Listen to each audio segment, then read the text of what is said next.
Muhammadar Rasulullah. Hayya 'alal jihad. Rasulullah. Hayya 'alal jihad. Hayya 'alal jihad. Hayya 'alal jihad. Hayya 'alal falah. Bismillahirrahmanirrahim. Alhamdulillahirabbil alamin. Allahumma shalli wa sallim ala sayidina Muhammadin wa ala alihi wa ashabihi ajma'in. Assalamualaikum warahmatullahi wabarakatuh. Breaking news. Ya, ini breaking news dari Habib Novel. Saya barusan mendapat pertanyaan di WhatsApp tentang video yang beredar di jejaring sosial. Video yang memang aneh juga ya. Seumur hidup saya belum pernah lihat ada orang adzan kok kayak gitu. Adzan kok seruan untuk sholat diganti seruan untuk jihad. Nah, ini sesuatu yang sangat bertentangan ya dengan ajaran Nabi Muhammad SAW. Bertentangan dengan ajaran Bani Alawi, ajaran para habaib maupun para kiai.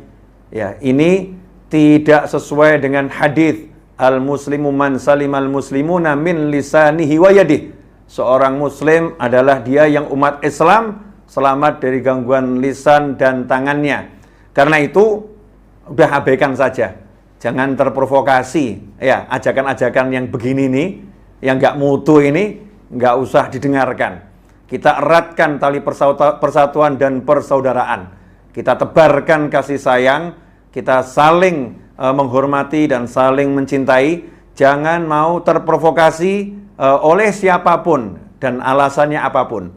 Karena di negara kesatuan Republik Indonesia ini, alhamdulillah kita bisa hidup beragama, semua umat beragama hidup dengan damai, saling menghargai, penuh toleransi, dan khususnya umat Islam bisa melaksanakan sholat dimanapun, bahkan di rest area, di mall, disediakan musola, tempat untuk sholat. Dan negara kita adalah umat Islam terbesar di dunia ya, umat Islam terbesar di dunia. Karena itu ikhwani rahimakumullah, mari bersama-sama kita jaga kedamaian negeri ini, kita jaga persatuan negeri ini. Mari kita pupuk rasa saling mencintai sesama anak bangsa, sehingga bangsa kita menjadi bangsa yang semakin besar dan bangsa yang semakin makmur. Jazakumullah khairan. Sampaikan pesan saya ini kepada yang lain, insyaallah manfaat dan membawa rahmat. Wassalamualaikum warahmatullahi wabarakatuh. Terus memikirkan agama utawi jihad. Jihad itu berjuang. Jihad dimaknani perang itu cokono wong ekstremis. Lalu mana jihad itu orang hubungannya dengan perang. Jihad mana loh? Berjuang. Mergo jahadaya jihadu jihadan itu kangelan loh. Angger kangelan itu disebut apa? Jihad. Kalau gue melarat kangelan itu jihad.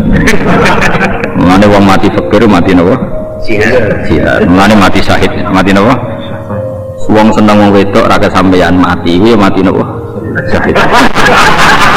Lha kene Bu. Dadi syahid cinta niku wonten. Dadi seneng ka wedok demenan kawani ngempet ora iso iku nak mati syahid. Tapi syaratnya mati loh, ben syahid. Ini tenan. Terus masyhur ketika Rasulullah ditanya siapa mati syahid menurut kamu, yaitu orang yang mati di medan perang. Jawab Nabi, idzan syuhada ummati qalil. Kalau gitu yang mati syahid sedikit. Nabi mulai nyebut al-mat'un, orang yang mati karena penyakit pagebluk atau penyakit massal atau masif. Wal mabtun, orang yang mati karena sakit perut. Terus wal mahdum, orang yang mati karena kerubuhan bangunan. Di sebagian riwayat yang mati karena tenggelam itu juga syahid. Dan termasuk mau mati cinta tadi itu ya mati apa? Mau seneng wong wedok ra kesampean, zina rawani, ngempet ra iso, yakin ditolak terus mati. Nah, itu syahid apa? Syahid. Ini penting kalau terangkan karena kalau Allah, karena itu tadi ya, teorinya orang-orang ahli sunnah itu sederhana ya. Jihad itu maknanya tenanan. Jadi jahadaya jihadu jihad dan maknanya apa? Tenanan. Sebab itu zaman jenengan ngaji teng ala-ala napa ngaji kitab-kitab alit mesti ijtihad wala taksal. Ijtihad tenanan sira wala taksal. Jadi bandingannya tenanan niku aja males. Ora kok ijtihad perang sira mboten. Perang itu kondisi tertentu yang kebetulan itu ya kangelan terus disebut jihad. Sebetulnya babnya itu kital.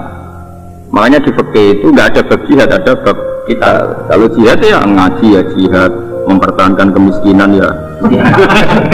Yang baik melarat, bapak yang melarat kok utuh nanti ya putune melarat. Itu jihad. Enggak mudah tetap Islam dalam keadaan fakir. Wah itu jihad, no? Keren. Jihad keren. Lo soleh kayak Tuhan itu gampang, ono sing gaji. Artinya soleh itu kan gampang. Ada yang gaji, ada yang misalnya fadilah, itu kan gampang. Mempertahankan kesolehan seperti itu mudah. Ada yang gaji, ada yang ngamati, ada yang nyucuk, ada yang memberi gelar sohibul fadilah, itu gampang sekali. Orang-orang miskin itu soleh-solehnya sendiri, gak ada nyanyami template.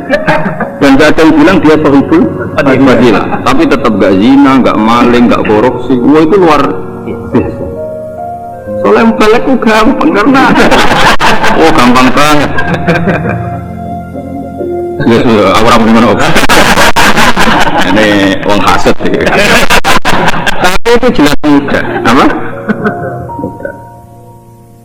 Makanya wakam min masyhurin bi barokati mastur. Cara pepatah yang wali-wali kutub wakam min masyhurin bi barokati mastur. Banyak orang terkenal itu mesti barokahnya ulama mastur. Karena tadi jadi mudah, soleh masyhur itu mudah. Ada yang gaji, ada yang murid gelar sohibul fadilah. Tapi maksiat kan izin. Apa kelabing kan izin. Apa dugem izin. Orang yang ngerowo izin. Tapi buat krono Allah, buat krono Jubair. Tapi kan jelas izin. Iya izin, karena sudah gelar sohibul fadilah. Master itu penting. Ya mungkin banyak orang juga kurang mengetahui sebenarnya jihad Rasulullah SAW ini. Orang tahunya kan bahwa jihad itu perang. Ya. Jadi perang terus, bahwa jihad itu bunuh-membunuh. Ya. Sebetulnya Rasulullah tidak pernah mengajak seperti itu. Ya. Jadi Rasulullah itu setiap diajak ada peperangan itu, kita harus tahu bahwa Rasulullah tidak memerangi dahulu. Jadi Rasulullah SAW ini setelah mereka memerangi, baru diperangi oleh Rasulullah. Ya. Itu pun dengan syarat. Anak-anak kecil jangan dibunuh. Wanita-wanita jangan dibunuh. Pohon-pohon, tanaman-tanaman jangan sampai ditebang. Dan ini. Itu ada syarat-syaratnya. Ini yang luar biasa. Ya. Bayangkan orang sekarang menghadap musuh. Dia akan dibunuh. Tapi dia masih menjalankan syarat dari Rasulullah SAW. Ini luar biasa Islam ini. Ini tinggal kita bunuh. Itu bunuh pun itu tidak boleh dengan kebencian. Karena Allah Subhanahu wa taala pernah terjadikan sama Sayyidina Ali bin Abi Thalib. Sayyidina Ali bin Abi Thalib waktu akan membunuh diludahi. Akhirnya tidak menjadi membunuh. Ali, kenapa kamu tidak jadi membunuh? Karena saya takut membunuh kamu bukan karena Allah, karena engkau meludahi aku itu tadi. Bukan karena Allah lah, karena benci kepadanya. Itu Islam itu bisa mengatur itu. Ini lakukan. Jadi Rasulullah SAW tidak pernah perang itu memulainya. Dan tidak pernah menganjurkan untuk bunuh-membunuh. Selalu diadakan perdamaian dulu. Ayo, didatangi, mengutus orang berapa ke sana untuk bagaimana dibuat musyawarah lah, diatur. Bagaimana supaya kita tidak jadi peperangan, supaya ini nanti semua tidak ada orang yang terbunuh, supaya ini, ayo kita lah damai kita ini. Itu dulu. Tapi mereka kadang tidak mau, mereka memerangi, ya baru Rasulullah membalas. Dan Rasulullah SAW manusia yang tidak pernah kalah dalam peperangan. Tapi kan di beberapa kisah sempat, salah satunya mungkin perang Uhud yang tidak kalah. Oh, tidak kalah. Itu tidak kalah karena umat ini tidak mengikuti aturan Rasulullah SAW. Saat itu mereka terdesak mundur oleh para pasukan-pasukan pemanah itu tadi. Tapi subhanallah setelah itu mereka bangkit lagi. Dengan mereka mendatangi mereka, berarti menunjukkan bahwa mereka ini masih hidup dan masih semangat untuk berperang. Belum selesai. Tapi orang-orang kufar waktu itu pada nyingkir. Karena lihat bagaimana di surat Ali Imran kalau tidak salah itu 173 dan 174. Ya di surat saya kurang hafal ayatnya itu. Itu tentang kejadian ini. Fanqalabu bi ni'matin minallah. Jadi mereka dirubah setelah mengucap hasbunallah wa ni'mal wakil. dirubah oleh Allah Subhanahu wa taala. Mereka menjadi semangat lagi untuk memerangi mereka. Itu Rasulullah. Di situ kekalahannya kesalahan daripada umat Nabi Muhammad tidak turut Nabi Muhammad. Bukan kekalahan, kesalahan. Oke. Apakah jihad itu selalu tentang perang? Oh, tidak. Nah, bagaimana? Ada hal lain kah yang maksudnya Ada. Rasul menunjukkan bahwa saya sedang berjihad, tapi beliau tidak berperang? Nah, itu seperti Ya, apa? seperti waktu pulang dari perang Badar, Ya. itu di bulan Ramadan, bulan puasa. Kata Rasulullah, kita telah pulang dari jihad yang kecil menuju jihad yang besar. Ya. Subhanallah. Sahabat pada heran, ini ya Rasulullah, jihad apa lagi? Ini tadi jihadnya sudah luar biasa besarnya. Perang seperti ini, kata Rasul, jihadin nafas. Jihad kepada hawa nafsu. Anda bisa menekan hawa nafsu. Ini musuh yang tidak tampak. Ya. Kelihatannya baik tapi tidak baik. Ya. Kan ada yang begitu nafsu nih. Nah, subhanallah, itulah jihad yang luar biasa. Ya. Anda tidak tahu ini benar atau tidak. Ini nafsu kadang berbuat Anda seakan-akan sholat. Kelihatannya sholat Anda sudah benar. Tapi nafsu ini ingin pamer. Itu menekan itu tuh lebih berat daripada jihad bunuh-membunuh. Jadi sebetulnya jihad dan nafsu ini jihad yang paling sulit. Tidak ada orang tahu. Dan bahkan kadang kita ini bisa tidak tahu bahwa ini benar atau tidak. Ya. Karena nafsu itu menutupi. Syaitan ini pintar betul kadang. Membuat kita ini seakan-akan khusyuk. Contohnya orang yang sholat. Yuwaswisu itu. Iya. Usolli sampai berapa. Ini nafsu ini jihad ini. Iya. Ya kita harus tekan itu. Iya. Jangan kata setan ya dalam ini. Itu kamu belum ikhlas itu. Belum fasih, belum benar. Ulang lagi gitu terus. Nah, dalam ini contoh yang paling ringan, masih banyak yang besar. Iya. Jihad dan nafas itu lebih utama daripada jihad perang-perang itu. Ini kata Rasul. Iya. Lah orang sekarang kan maunya perang. Iya. Bukan perang.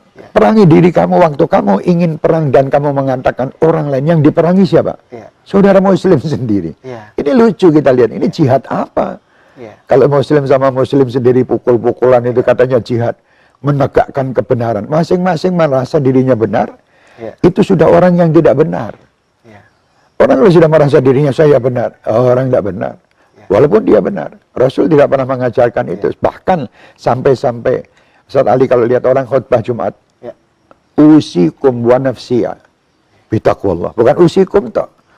Ya bukan saya wasiatkan pada diri kalian.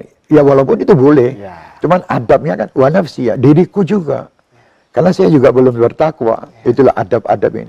Makanya zaman ini banyak orang yang kurang paham. Ya. Jadi jihad itu pokoknya harus marah. Ya. Harus teriak-teriak. Pergi ke satu tempat untuk bukan. Jihad itu diri kamu dulu.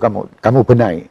Setelah kamu bisa membenahi diri kamu, benailah orang lain seperti engkau membenahi dirimu.